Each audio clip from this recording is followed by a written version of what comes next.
Insurance isn't one size fits all. That's why drivers have enjoyed Progressive's Name Your Price tool for years now. With the Name Your Price tool, you tell them what you want to pay, and they'll show you options that fit your budget. So whether you're picking out your first policy or just looking for something that works better for you and your family, they make it easy to see your options. Visit Progressive.com. Find a rate that works for you with the Name Your Price tool. Progressive Casualty Insurance Company and Affiliates. Price and coverage match limited by state law. Predator Badlands, now streaming on Hulu and Hulu on Disney+. Here, you're not the predator. You're the prey. Prey. Prey. Prey. Prey. Prey. Prey. Prey.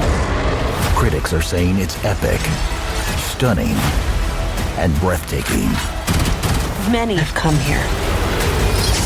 None have survived. Predator Badlands, now streaming on Hulu and Hulu on Disney+.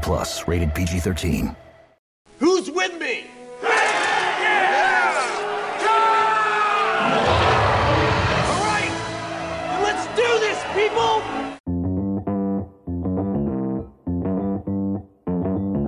Live from Joe's mom's basement, it's the Stacking Benjamin Show.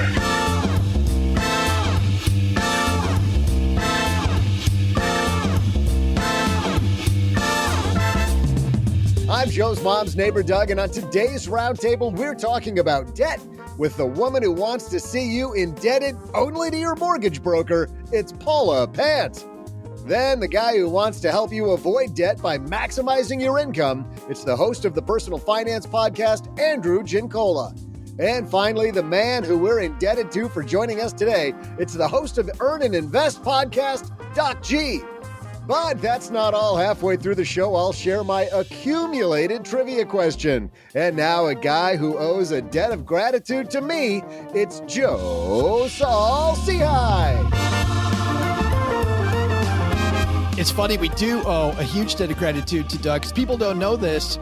Doug, you had some dental work done today. We didn't think you're like a just-in-time. Yeah, very recently. I had dental work very recently, and as we speak, the Novocaine and all of the drugs is wearing off. I'm feeling it pretty good right now. So I have no idea what's going to come out of my mouth this next hour. And that's what makes Fridays at Stacking Benjamins just an adventure. Yeah, it's all in prep for an emergency root canal that's on its way, screaming towards me tomorrow afternoon. You are living the dream, my friend. Yeah. I hope we're going to talk about emergency funds, because that's exactly what's getting tapped for my root canal. We're going to talk about going into debt with your dentist, apparently, is what we're going to talk about. By the way, before we introduce you to everybody else, today's episode brought to you by State Farm. If you own a small business, whatever your business might be, you need someone who understands, and that's where State Farm Small Business Insurance comes in. State Farm agents are small business owners too, and know what it takes. They can help you choose personalized policies that fit your budget. Small business insurance from State Farm. Like a good neighbor, State Farm is there. Talk to your local agent today. So let's introduce you to today's State Farm sponsored roundtable. I feel like we're at like the Coliseum. And in the right corner, in Manhattan right now, I believe, with the reddest microphone on earth, Paula Pant is here. How are you, man? Oh, I'm great. And look, the jacket that's draped across the back of my chair matches the microphone. So I've got some highlights. I've got, red is sort of the theme around here. Exactly. Now, did you do that because today we're going to talk about people that are in the red and not getting in the red with your money? Yes, I definitely thought ahead. Sure, yeah. We're gonna run with that story. I planned that whole thing. Yeah. Yes. And then I have black hair, because if you get out of debt, then you're in the black. There See? it is. It works. Yes, it flows. Absolutely. Makes total sense.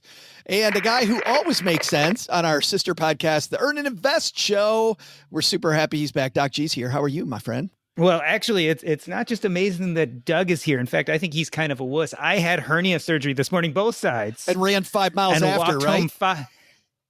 Walked home the 5 miles because they wouldn't let me drive. So, I mean, a little wussy dental procedure I'm not too worried about. Damn. There's no way. Did you really? You did not. I feel like we're going to square up after the show. I was like, wait a minute. That is pretty good. I did have a neighbor one day that, Doug, you may remember these neighbors when we lived close together, brought me over frozen peas. And the woman goes, yeah, we're not going to eat this bag of frozen peas. So you guys want them? I'm like, what's wrong with them? And she goes, nothing. They're fine. And I put my hand out because I'm like, who, free food, right? Free frozen food. Who cares?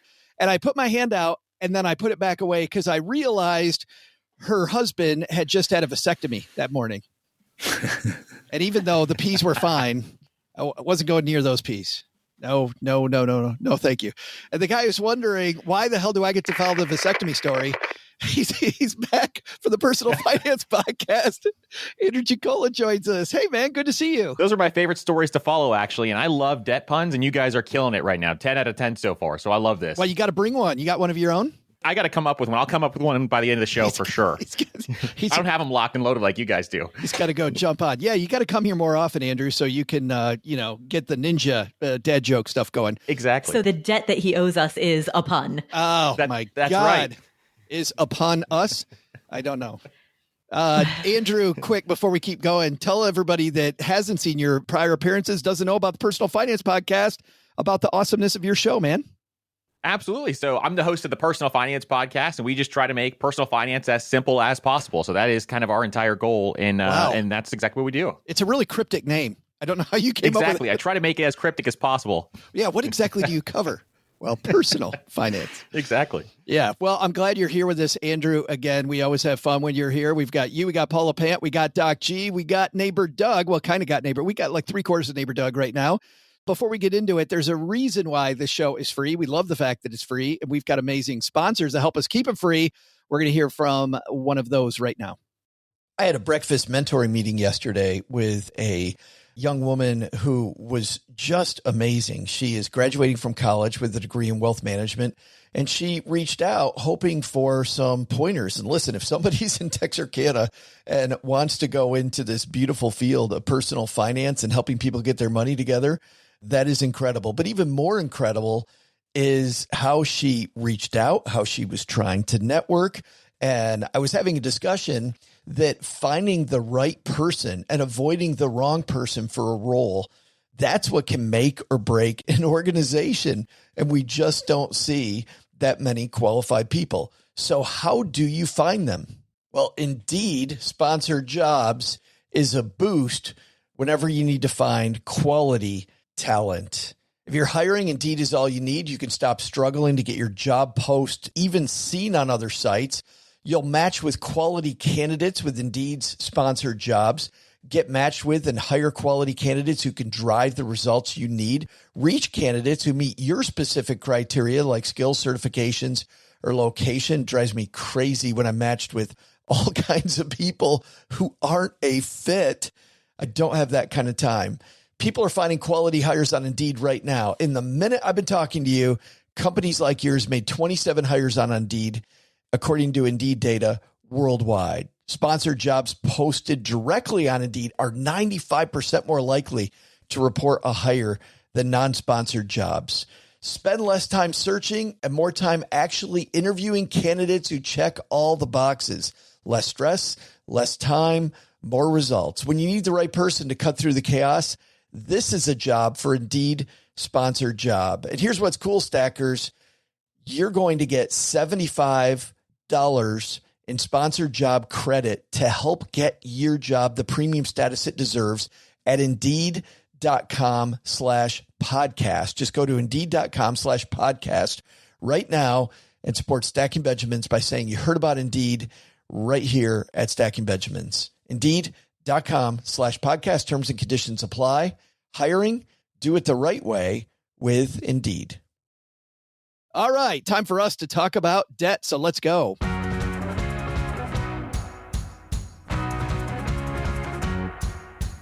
Today's piece comes to us from a guy I've never heard before named Morgan Housel. Is it Housel? Is that how it's pronounced? So, a little known personal finance author.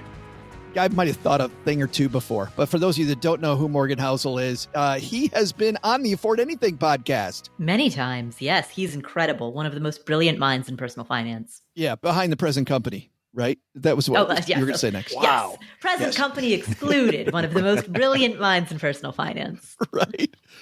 This is inspired by, I want to go through Morgan's piece first, but we're certainly not going to end with Morgan's piece. But Morgan says, how I think about debt. And second, Morgan Housel says, how I think about debt.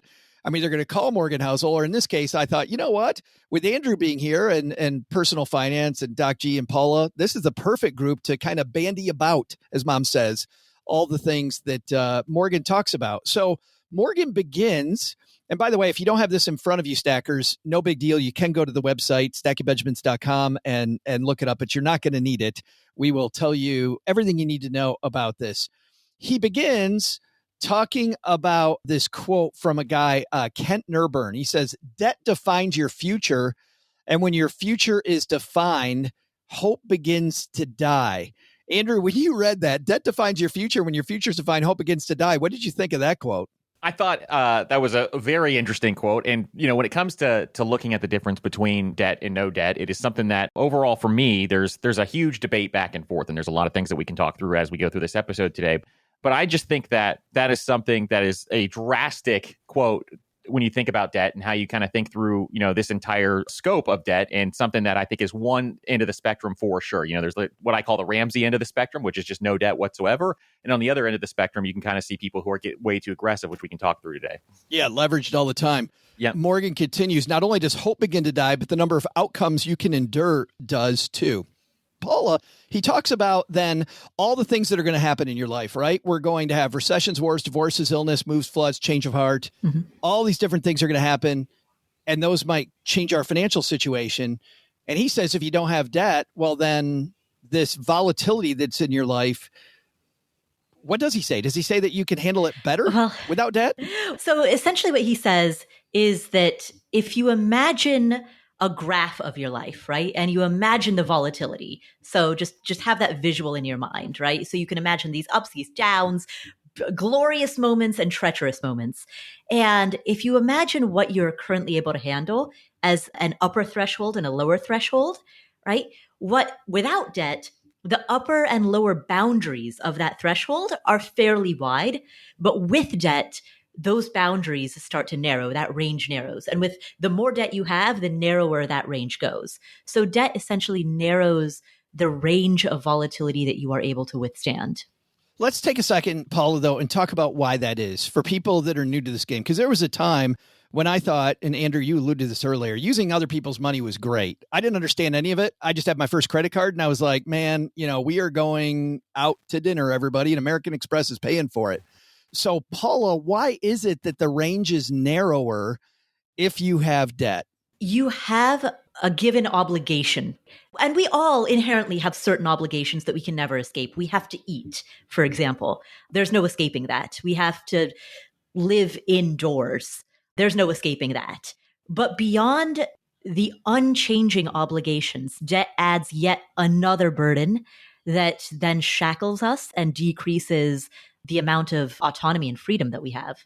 Is the shackle, though, just to define this a little more for people that are as dumb as I was when I had debt, is the shackle the amount of money you owe, or is it that monthly obligation of committed future paychecks that's shackling you, or is it both? I would say the monthly obligation is the shackle, and the total amount of money that you owe is the long-term impact on your net worth. For example, if you owe $100,000, but your monthly payment is $10 a month, it's not that much of a shackle. But if you owe that same $100,000 and the monthly payment is $1,000 a month, it's a much bigger shackle. So that shackles what you can do in the short term. But let's go back to your monthly payment is $10 a month, but you owe $1 million. All right, that's going to have a significant impact on your net worth, even though it doesn't necessarily shackle the now. Doc, I'm happy to have everybody here, but I'm especially happy to have you here today because we're going to couple two things together that people don't normally put together. And these are the discussions I know you like to have, but you are, people that don't know, you are finishing a book about purpose that will come out next year. And it's interesting. It seems to me that the way Morgan talks about this, it might be harder to think about what your purpose is in life when you're indebted to other people. Would you say that's true? I think debt and responsibilities, especially responsibilities towards things that don't light you up, are always going to subtract away time you can spend from doing things you want to be doing, things that feel purposeful.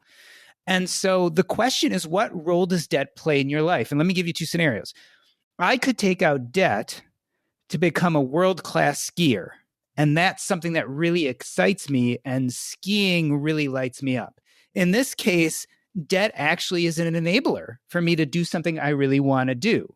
On the other hand, if I take out too much debt, or I can't make money doing the skiing, or I don't have some kind of backup plan, I might get that short-term boon of doing what I want to do, but eventually run out and then maybe never get to do that again.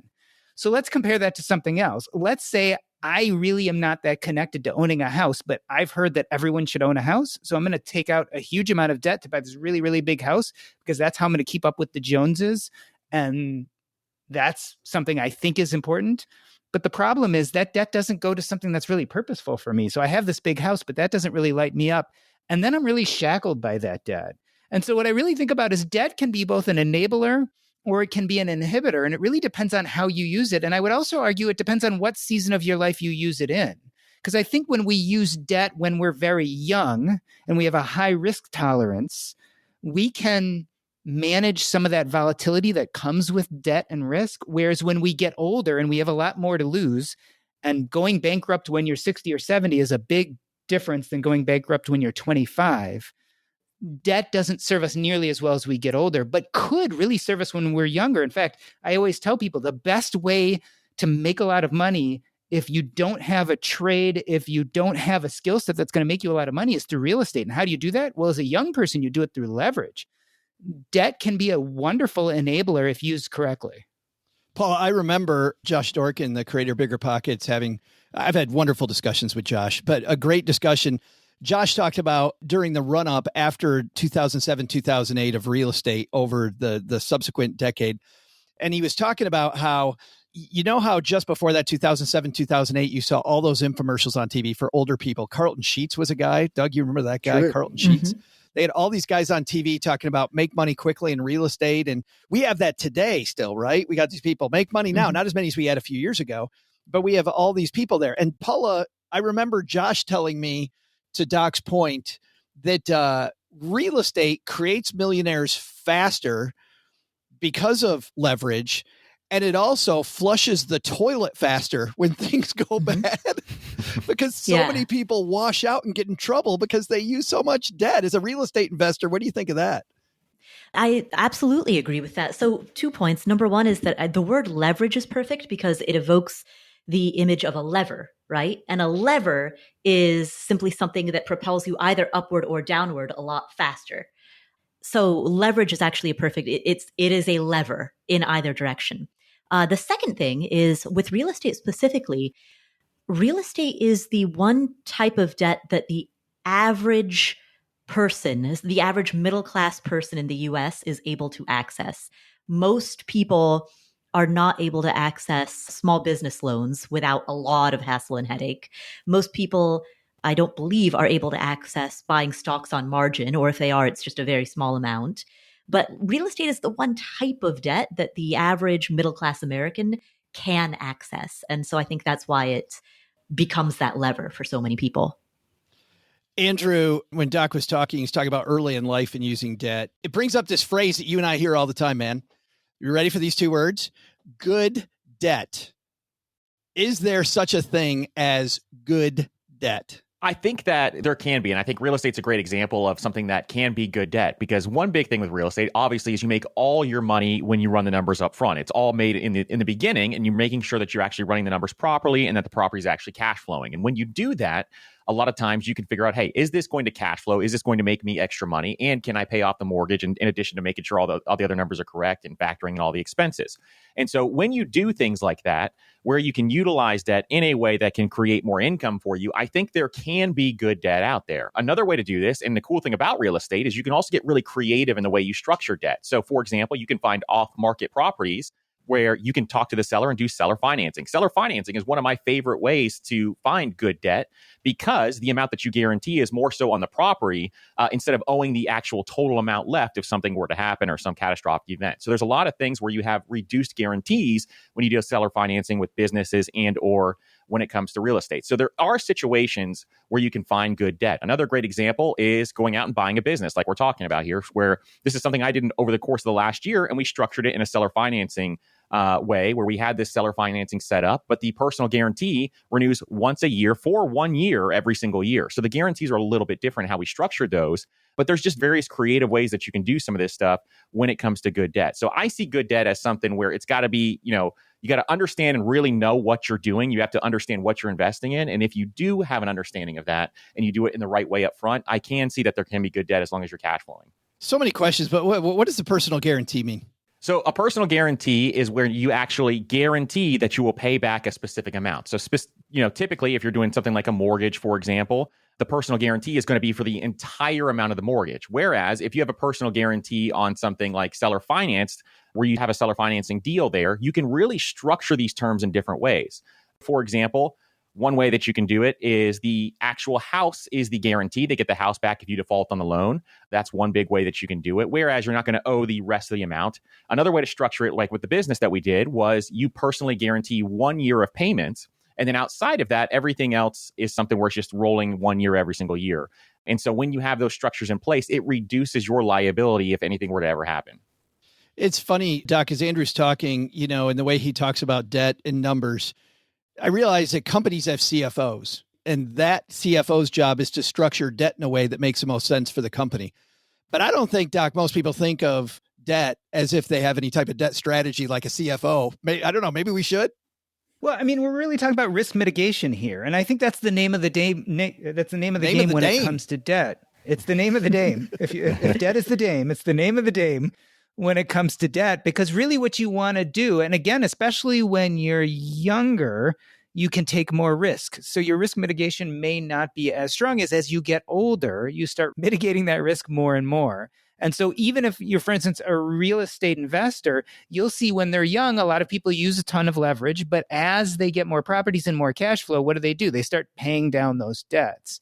And so what you're doing is you're slowly reversing the lever and changing the risk mitigation as you accrue more wealth. And I think that's, again, what we're really looking towards is how do we mitigate so that we can take some of these risks maybe when we're younger in such a way that it doesn't ruin us, but gives us maybe the best chance at having a high amount of success. And then as we get older and we get more successful, we're really mitigating down and decreasing those levers and taking more control. And I think this gets back to what Morgan Housel was saying is, as you get older, your ability to take the bumps both up and down are less. And so you really don't want to inhibit yourself with huge amounts of debts as you get older and older. But again, when you're younger, you might be a lot more agile. You mentioned, Andrew, earlier a business, but I think about the number of people that open restaurants every year, and I'm going to have a hot take. That's stupid.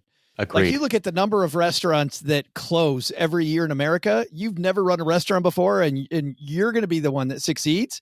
Like, it seems like it isn't just running the numbers like you talked about, Andrew. It's also, if you're going to use it the way Doc's talking about to take a chance, I think you also have to kind of look at the success probabilities, right? 100% agree, because something like a restaurant, in fact, the restaurant, I think, is the number one business that has the highest failure rate across the country.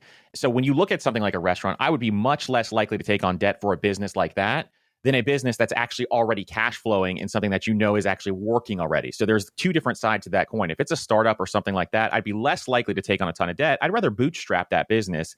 And then if it's something else where you know it's already cash flowing and you can actually kind of run those numbers and see real data, then it would kind of change my decision making. And I along the same lines, I think, you can take some of those small risks when you're younger, but as you get older and as you approach retirement age, I'm a big proponent of not having really any debt as you approach retirement age and really have that freedom and flexibility in retirement. Because I think over time, it's just reducing that debt liability, because that's really what it is you're just increasing your risk the more debt that you take on. And so by reducing that risk as you get closer to retirement age, that's going to be really, really important for a lot of people. Paula, Andrew's talking about using debt strategically, but what Morgan talks about is life sneaks up on you, right? Unforeseen health crises, career transitions, wayward children. I have a friend with some that's had some wayward root children canals. Things. Good kids, root canals. Yeah. I thought Doug was, speaking of restaurants, I thought Doug was hungry and that's why he was drooling. And then I found out that wasn't why he was drooling at all. But all of these things, Paula, debt sometimes sneaks up on you, right? And now we've got this bad debt that we just have to take on. Mm-hmm. How do we mitigate that risk? Knowing that these volatile things, so Morgan's talking about these volatile things will happen to you. There's 100% chance it's going to happen to you. Mm-hmm. How do we mitigate that risk so that the debt monster doesn't creep up on us? Well, I mean, I know it's been said 1,000 times before, but sometimes things get repeated because they're true. the emergency fund or the rainy day fund, I right? thought you were going to say, wear a helmet. Yes, and a seatbelt, kids. Wear a helmet and a seatbelt. Emergency fund, yes. Yeah, the good old classic emergency fund. And the emergency fund, it's funny because when the stock market is going bonkers, right? A lot of people become allergic to emergency funds. A lot of people, when the stock market is doing really, really well, you hear from people who kind of start thinking of the market as a high yield savings account. And so they're like, why should I keep my money in cash? Why should I keep my money in this emergency fund earning, if you think back to like pre-pandemic during the ZERP era, in that era, money in a savings account was making basically nothing, right? Pre-pandemic, whereas the stock market was like going gangbusters.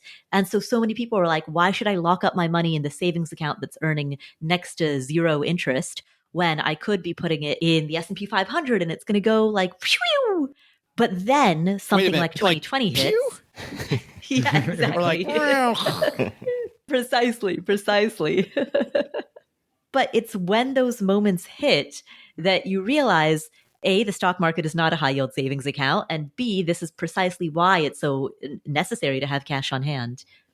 I don't know, as we record this about a week and a half before people hear it, I just keep all my emergency fund in GameStop. Don't forget AMC Theaters, Nokia, BlackBerry. Are those going up today too? No, they did. I didn't get past GameStop. I mean, GameStop doubled overnight. Yeah, not as much as GameStop, but I think people were anticipating Roaring Kitty might put his thumb on the scale of those other ones as well. And so they did raise a little bit, even though he didn't say a word about it. Yeah, that's where I keep my emergency fund. Works out great. When it works, right? When it doesn't, you're in big trouble. Doc G, is there another way we could handle this? Yeah, I think the other thing to keep in mind is insurance. And that's what it's exactly there for, are those bumps in the road that we're not expecting. And in fact, you can combine the emergency fund and insurance. Our friend Brian Preston, who's been talking about his book, has a financial order of operations. And actually, step one for him is not an emergency fund. Step one for him is covering your highest deductible.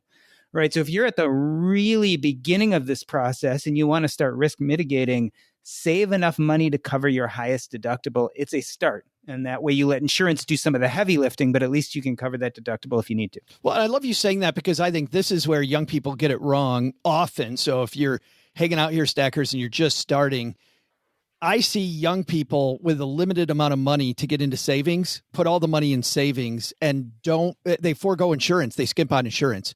You actually need more insurance when you don't have assets.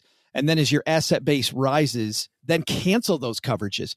And I also see older people get it wrong. So I see older stackers that are covering all this stuff. And I'm like, you got a pile of money over here that you could totally use to get this taken care of. Andrew, you look like you want to say something on that.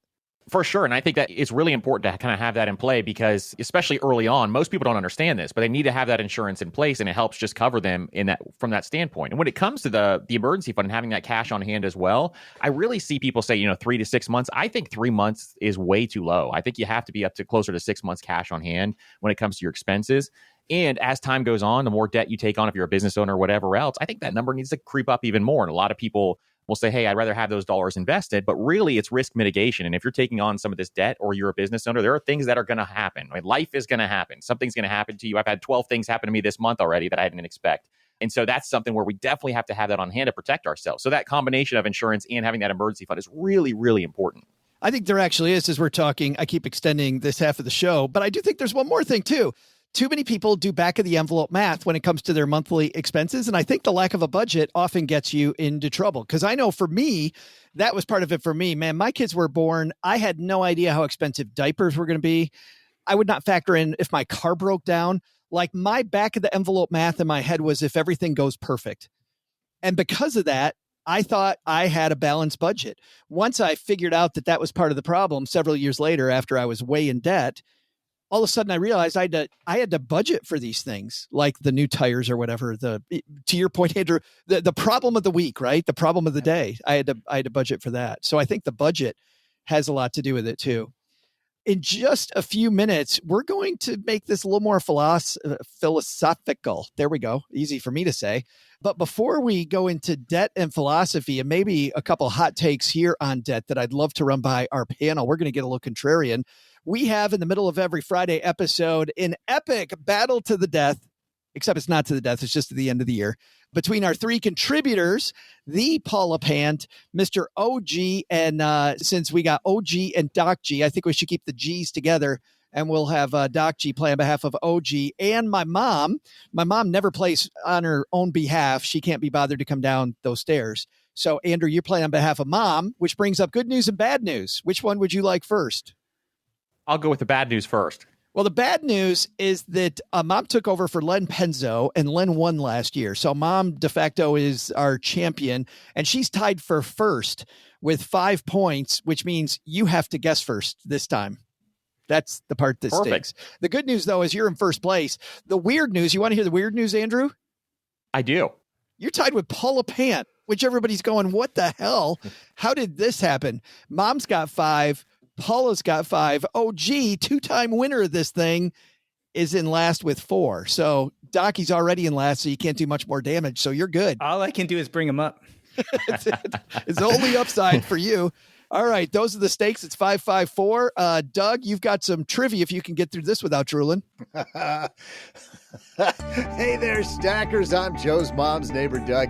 Today, our panel is discussing the one topic I'm more of an expert on than probably anyone: debt.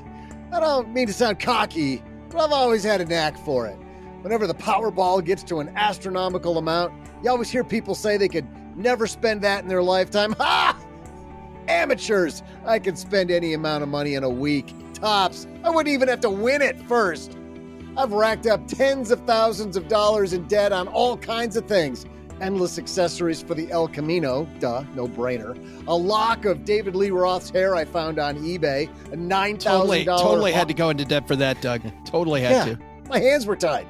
A $9,000 haunted bobblehead I got at a garage sale. That one was an extra impressive purchase considering I got him to accept a credit card at the garage sale. I'm probably the only person in history who's ever done that. It's mostly about charming people, although I'm sure being handsome helps too. Today's trivia question is, at the beginning of today's show, what was the national debt? I'll be back after these guys squirm and try to come up with some answer. I like watching all three of them. If you're here with us on YouTube, you just got a great one. Like, whoa, hello. Well, Andrew, guess what? You get to guess the national debt first. Can I ask a question on the question first? Is it yes. consumer debt or is it U.S. national debt? It's U.S. government national debt. You know the debt clock? Doug went to the debt clock at the beginning of the episode, and he's going to try to figure out what all those commas mean in the number. Okay, let's see. I have no idea. Let's see here. I'm going to say this is going to be, I feel like this is going to be too low. $950 trillion. $950 trillion. Paula, what are you thinking?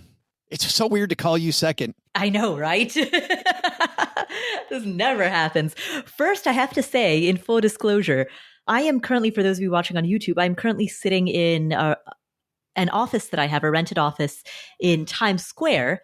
And somewhere in Times Square, there is a debt clock. You can yes. That would suck so bad if it was out your window.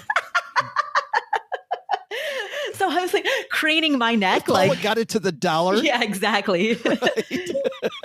Yeah, from this particular chair, I cannot see it out my window, but it's right there. It's right there. So, so close. Yeah, it's going to be, I know, so close and yet out of visual range.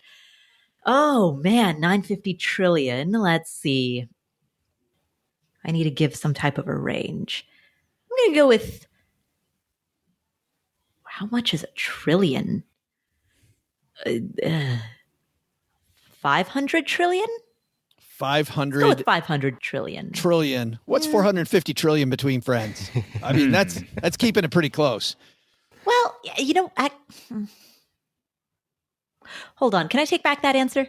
We've never allowed that before in the history of Doug's trivia. We're making history today. Because Doc hasn't given his yet. I think she can. I'm okay with it. Okay, let's go to 100 trillion. She's going lower. I'm going low.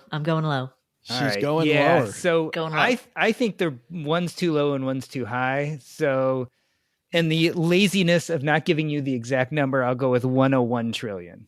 So that gives you, Paula, a little space in between, because I didn't do like 100 trillion and 1 cent. I'll give you that little tiny slice. You'll give you half the trillion. Just watch the answer be 500 trillion. Yeah. I have to tell you, I was more scared of your 500 trillion. I'm a little bit more comfortable with your 100 trillion. That's to tell the truth. Yeah, if it is 500 trillion, Andrew gets it now, right? Yeah, he's closest to that. So we got 950, we got 100, we got 101 trillion. Who's going to win the day? We'll be right back. In business, there is no room for guesswork. Every shipment matters. Every deadline counts. And when you're trying to keep operations running smoothly, the last thing you need is uncertainty. That's why reliability is at the core of USPS Ground Advantage. From the moment your package is first scanned in, it moves through a secure nationwide network, aiding in a timely and accurate delivery. You get near real-time tracking so you can keep up with your shipments. And with affordable upfront pricing, there are no hidden fees or surprise surcharges to throw off your cost sheets. It all adds up to predictable deliveries you can depend on, because knowing your logistics are handled lets you focus on everything else, your customers, your team, and the future you're building. Visit USPS.com/Ground Advantage to start shipping with confidence. USPS Ground Advantage. We mean business. Insurance isn't one size fits all. That's why drivers have enjoyed Progressive's Name Your Price tool for years now. With the Name Your Price tool, you tell them what you want to pay, and they'll show you options that fit your budget. So whether you're picking out your first policy or just looking for something that works better for you and your family, they make it easy to see your options. Visit Progressive.com. Find a rate that works for you with the Name Your Price tool. Progressive Casualty Insurance Company and Affiliates. Price and coverage match limited by state law. You didn't start a business just to keep the lights on. You're here to sell more today than yesterday. You're here to win. Lucky for you, Shopify built the best converting checkout on the planet. Like the just one tapping, ridiculously fast acting, sky-high sales stacking, champion of checkouts. That's the good stuff right there.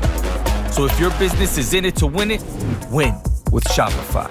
Start your free trial today at shopify.com/win. Did you know Fast Growing Trees is America's largest and most trusted online nursery with thousands of trees and plants and over 2 million happy customers? Whether you're planting fruit trees, adding privacy, brightening things up with flowers, or bringing in houseplants, Fast Growing Trees has it all. Even better, they can help you find options that are right for your climate, your space, and lifestyle.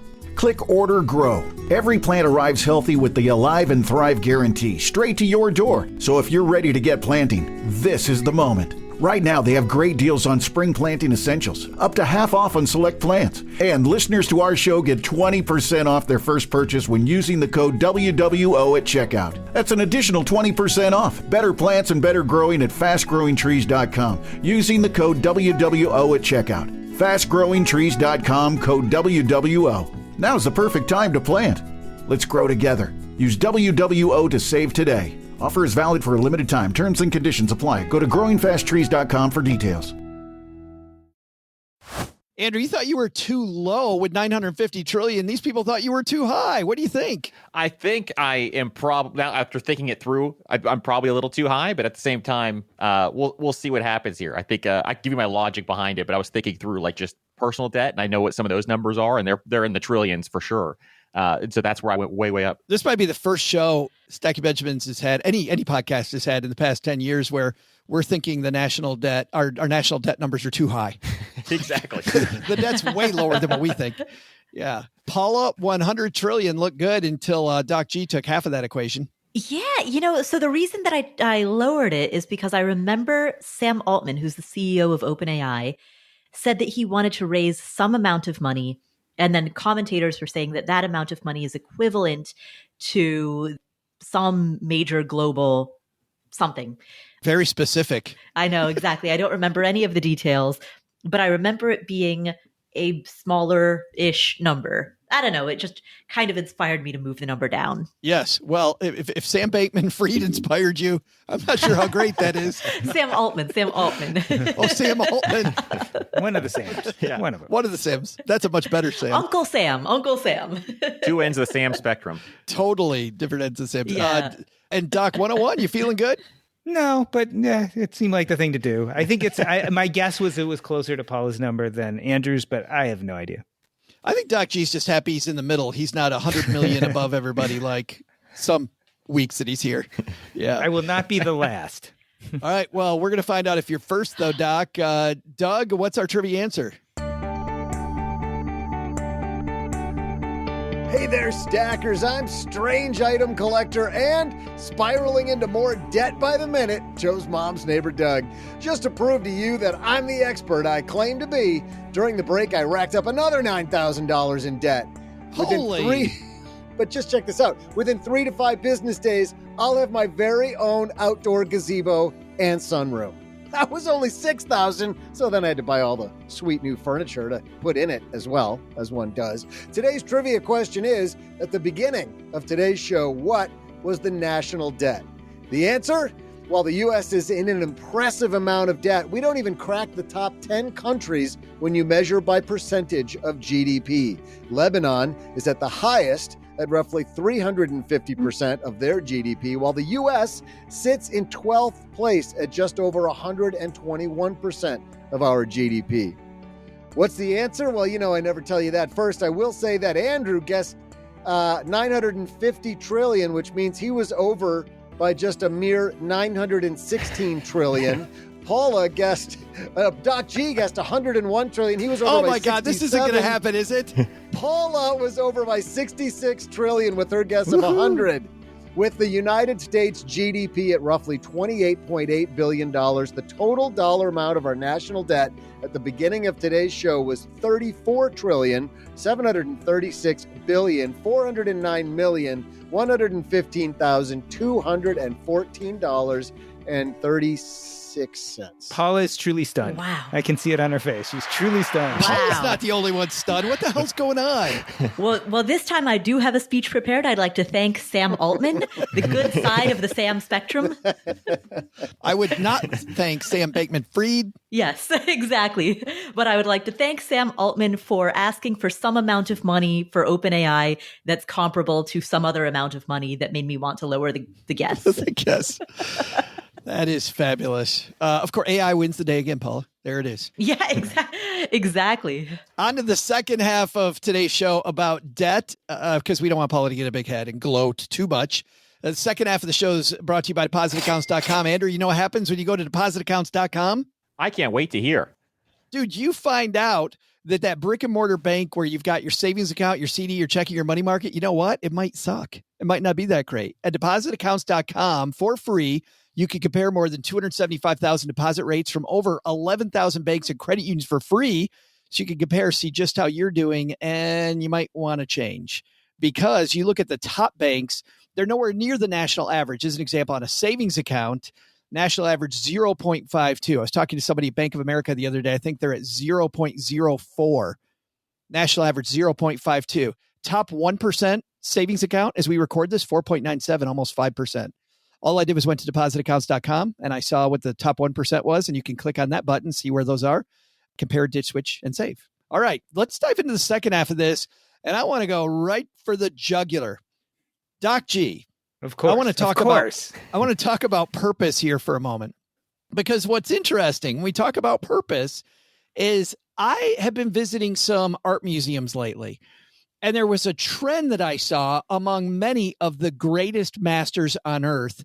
And that is that they only created these things because they were up to their freaking eyeballs in debt. While Morgan talks about the possibilities that debt takes away from you, does the hurry up nature of, I got to make this thing because I owe somebody, actually help you get crap done? I think it depends who you are. I mean, I think some people are driven by fear, anxiety, having the pressure put on them. And so I certainly think for some people that's a good motivation, but I think you burn out really quickly in life if that becomes your major motivation. We see this often in people who are driven to become what they become, often because of childhood trauma, often because they were feeling like they weren't enough as kids, or they went through some horrible trauma where they grew up in poverty, they lost a parent.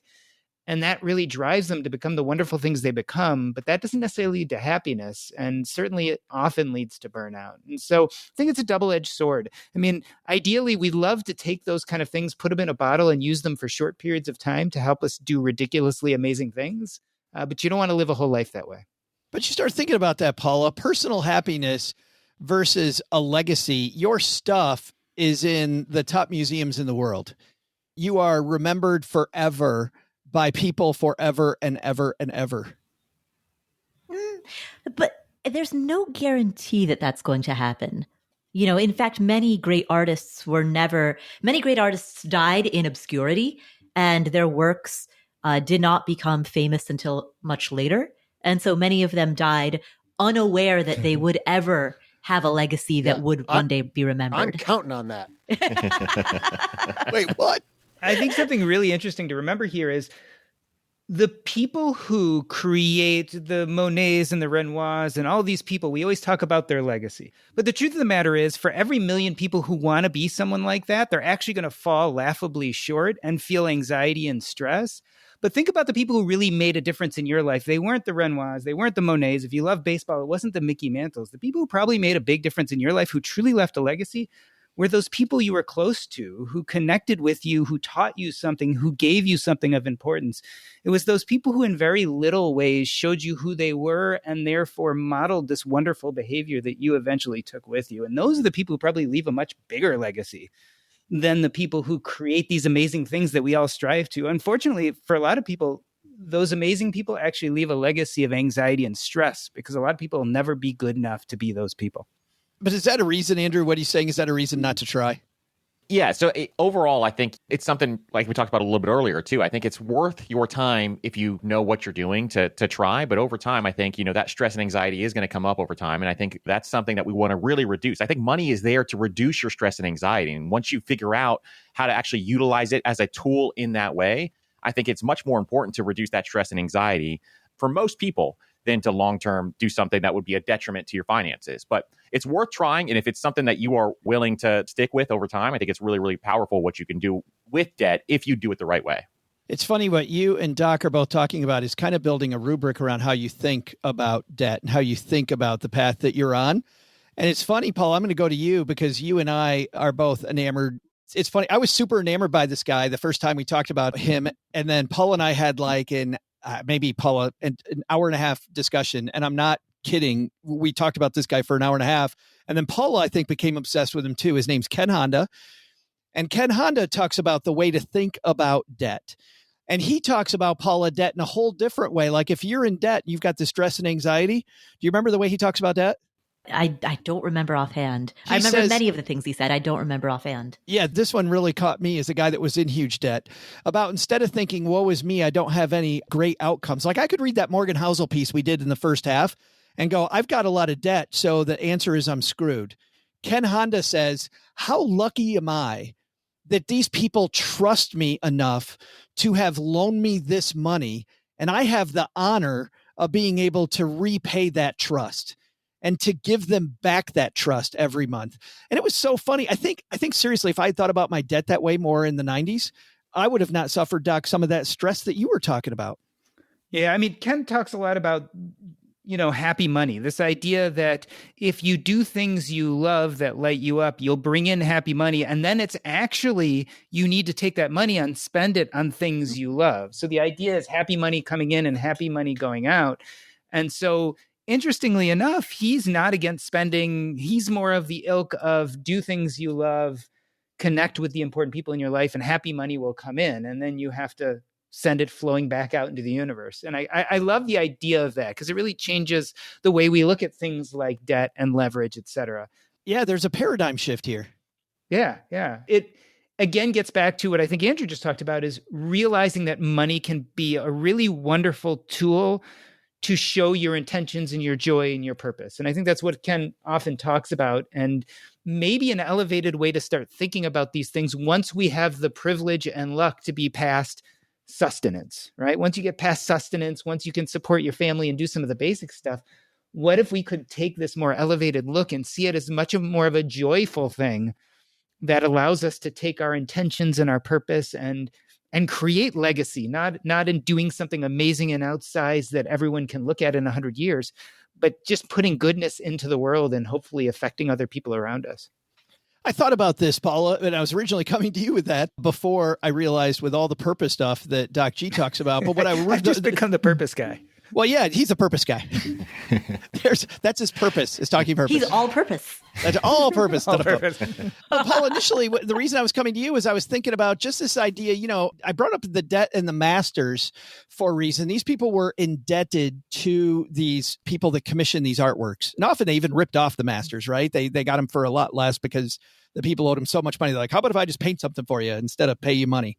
But this idea of being indebted to people, there's sometimes I don't mind being indebted to people. Feeling a sense of debt is almost like, Paula, in some ways, a sense of gratitude toward them. I'm indebted to that third grade teacher who taught me so much about life or whatever it might be.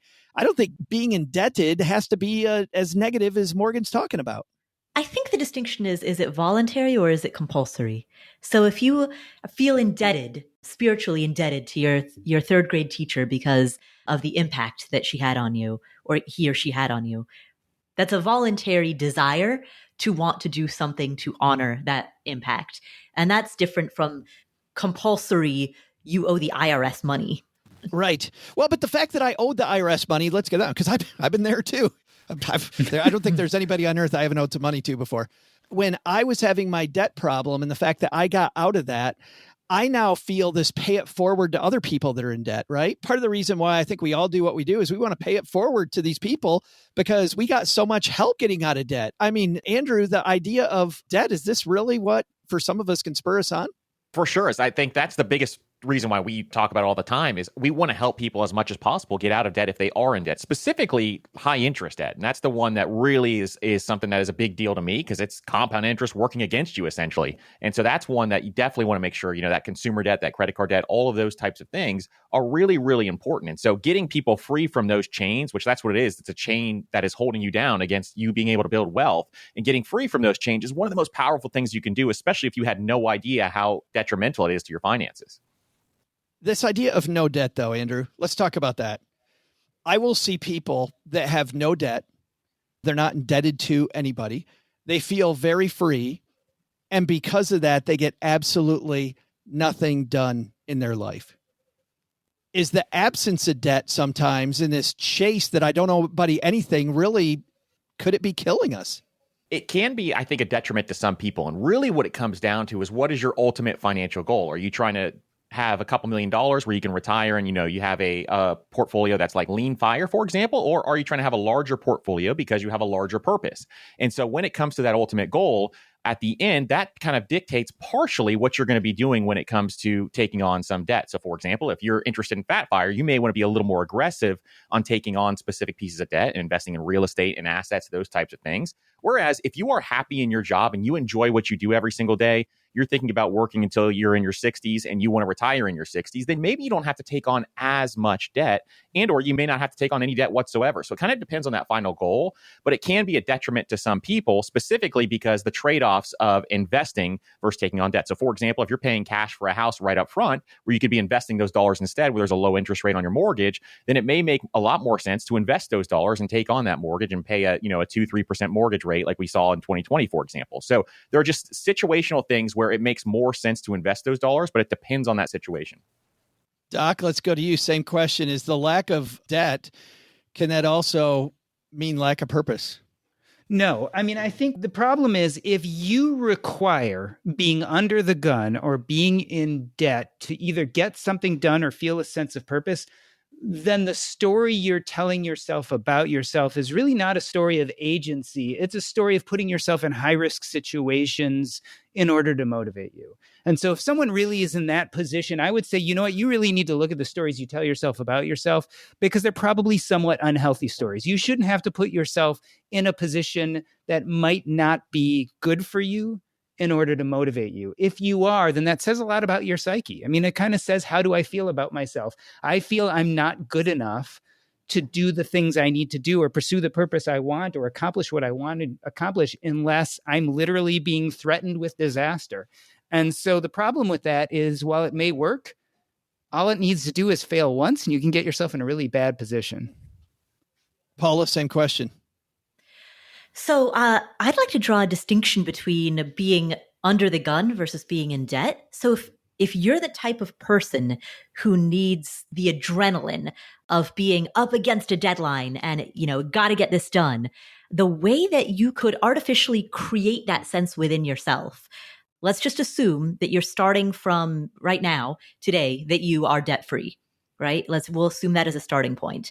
What I would do then is all of your current cash, all of your investments, just hide it from yourself, right? Put it in a bank account, like any cash savings that you have, put it in a separate bank account, cut up the debit card and tear up the checks and purposely lose the login information to your online portals so that the only way that you can access that money is you have to get in your car and physically drive to the bank. Now you have forgotten about the cash that you have. You've forgotten about the investments that you have. And now you're staring at, I got to make enough money to eat this month. Like, I've got to make enough money to survive this month. And it's a way that you could sort of artificially create that type of pressure without going into debt. It's funny. I don't know if Doc's going to think that's healthy or not either, Paula. Well, I mean, but that's much more healthy than actually getting yourself in trouble, right? So what you're talking about is gamifying it. And that's great. I mean, if that's really what you need, I would much rather have you do that, which is incredibly more healthy than actually putting yourself in real risk, because that's what you need as a motivator. I know there's a bunch of stackers out there thinking that's the question I just asked all three of you is a ridiculous question. I'll tell you, it isn't. The reason it's not is that when I was a financial planner, I would see people work very diligently to get out of debt. Getting out of debt was a goal. So I would get out of debt. And then you know what they would do once they got out of debt? They had no real goals and they would go blow money on stupid stuff and just waste time, waste energy, waste purpose. I mean, they would waste. There was so much waste that I remember during my career as a financial planner saying over and over, getting out of debt is not a goal. Somebody would come in, I'd say, what's your goal? They're like, oh, my goal is to get out of debt. I'm like, that's not a goal. That's a hurdle. That is a hurdle. We need a goal because getting out of debt will not sustain you. What sustain you is having a real life afterwards. And that's really where I want to leave this because I don't know, Doc, I still look at those great masters and I'm like, maybe there's something here with debt. maybe I don't care if it's bad or not. I could have people know me forever. But also, most of those people, to your point, did die young. And Paula, to your point, also were obscure, died in obscurity and only appreciated There are later. a lot of people out there. I mean, I look at the Steve Jobs and the Elon Musks, and all these people are so deeply driven. And I think try to gamify things the way you're talking about with debt, where they're so deeply driven. But then you look at them and none of them look particularly happy. Like, I don't know about you, but Elon Musk does not look happy to me. I don't know if I want to live that life. Like, yeah, it's really supersized stuff. Sounds really great at the outset, but the emotional calisthenics people put themselves through to get there doesn't look like a happy life to me in the end. I want to ask you guys one more question because you're all people that are very good with money, unlike Mom's neighbor Doug here. maybe just hypothetically. But what's the dumbest debt you've ever had? Andrew, what's the dumbest debt you ever took out? I took out a loan. I was really young. I just had credit card debt, like a couple $1,000s when I got my first credit card. It was because I was living paycheck to paycheck and I just didn't realize how to manage my money. And then immediately, once I started utilizing a budget, like I got out of it, within a couple of months, which was great. And that was just the key. It's just kind of like tracking where my money was going to get out of it. But I was in credit card debt of like $3,000 really early in my career when I got my first big job. And then all of a sudden realized, hey, I can't do this anymore. And then, immediately got out of it really quickly. Thankfully, I realized that. Otherwise, it could have got a lot worse. What's the dumbest thing you bought on credit card debt then? So I would just buy a bunch of little stuff. And this is kind of something I talk about a lot too, is you can walk into a store with like no plan whatsoever and just start buying stuff and just kind of put it in your cart. And it was all just these small things I did not care about or value. And so that's where like my whole mindset changed to spend your dollars on things that you actually value and don't frivolously just spend your money on just anything, in any store when you walk in. Just say Pokemon cards, Andrew. Just say it. That's what we got to say is just, I can't think of like something very specific because it's all just these little tiny, small, dumb things that were just like, absolutely absurd. Well, and it's funny, Andrew, because it reminds me of a spoof video I saw on TikTok a couple weeks ago. This person that was anti-Costco. Like, I'm not going in Costco. And then they go in Costco. They're like, oh my God, you see what the prices of this chicken? We got to get like 18 of these packs. And then ketchup. And then, oh my God, bring the whole pallet thing over, Well, look at the price of wine here is incredible. Before you know it, they bought half the store. So you're right. It's easy if you're not mindful to just buy anything. Paula, what's the dumbest debt you've had? Other than mortgages, I haven't had any debt, but I have brag. No, but I have misfiled taxes, and so then you end up getting the statement from the IRS, and then you have all these fees that you have to pay on top of that, like late fees and penalties and things like that. So I would say that's my big one, is just like being sloppy about bookkeeping and then misfiling, and then you end up with a bunch of fees and you end up with penalties and all of that. That is the worst letter, by the way. I open up my mail and I'm like, oh, I got this, and there's one that says IRS. Yeah. And I remember, and sometimes it's like, oh, here's your new EIN number or whatever. You're like, oh, thank God. Oh, thank you. Yeah. Doc, dumbest debt you've had?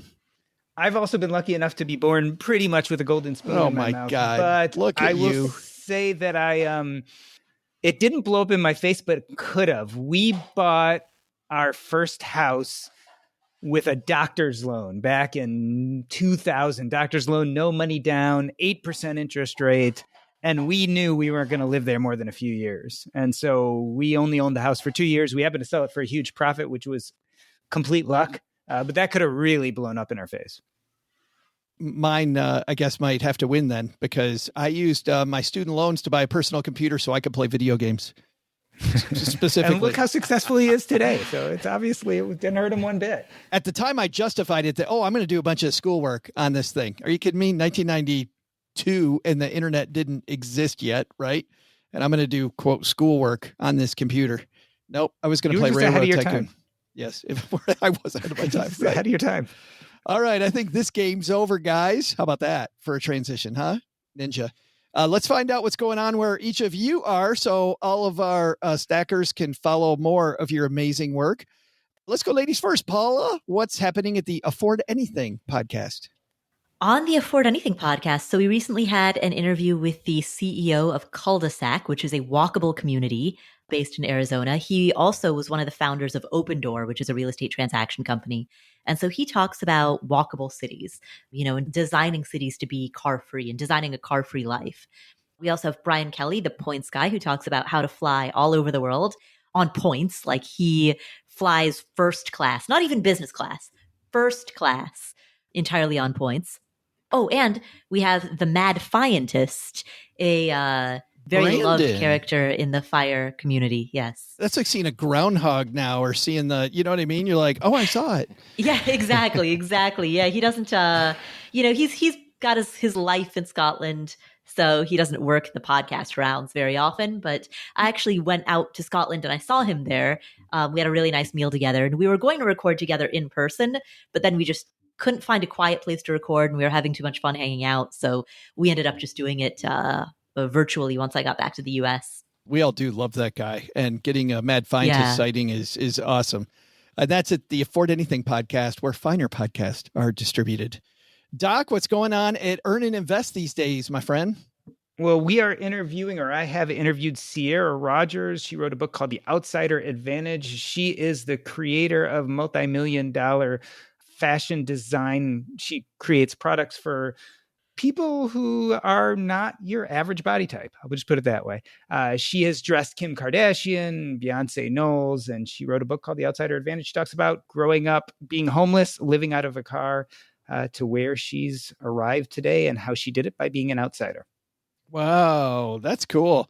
I love those stories, by the way. It's like Doc G meets How I Built This. Yeah, for sure. Yeah, good stuff at Earn and Invest. Andrew, man, thanks for coming out and hanging out with us again. I appreciate it. Thank you so much for having me. It was so much fun. Dude, so what do we got coming up at the Personal Finance Podcast? Along the same lines as today, we have an episode that came out yesterday called Should You Pay Cash or Finance a Car? So we go back and forth on the pros and cons of that, which is fun. And then we have an episode coming up tomorrow, I think. It's the step-by-step guide to actually negotiating your salary and getting a raise. And we have a very specific 6-month system that we kind of talk through that's worked a ton of times. And we've talked about this with some of the people that we've done in the past. And they've negotiated 30, 40% raises by using this system. So we're really excited about that. And then Brian Preston comes on next week, the money guy that you guys were talking about too. So he's talking about his new book, Millionaire Mission. I love Brian Preston. Just such a nice guy.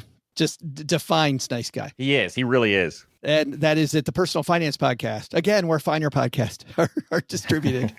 All right, guys, you've got lots and lots of fun listening to take you till our next episode. So go listen to those 3 podcasts. We'll link to them all in our show notes page at stackingbenjamins.com.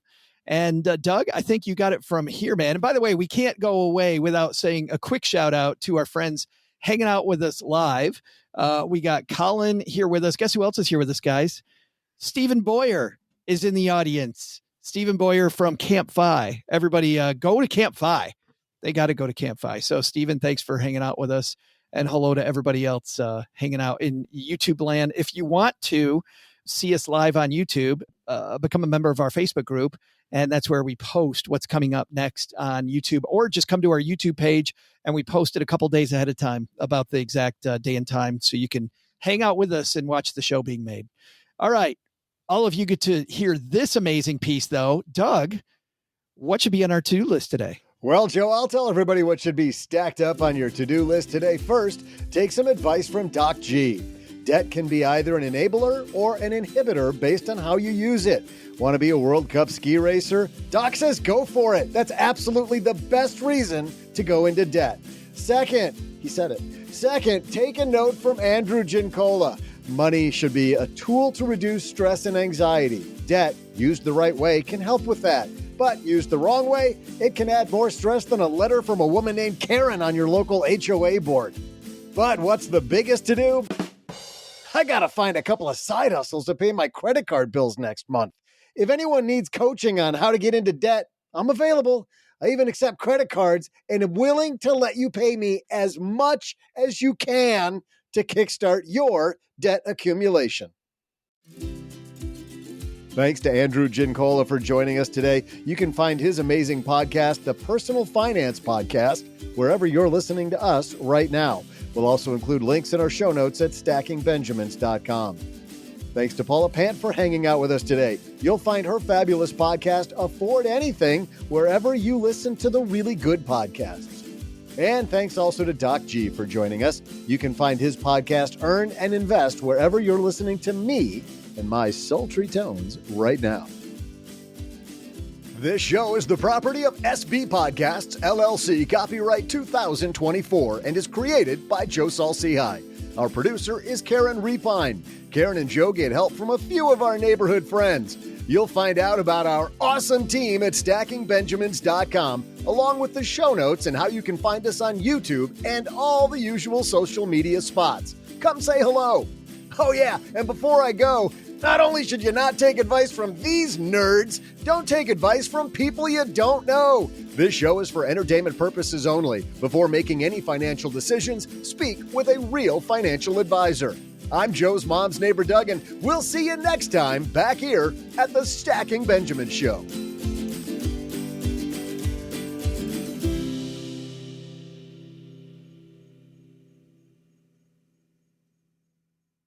No credit scores were harmed in the making of this podcast.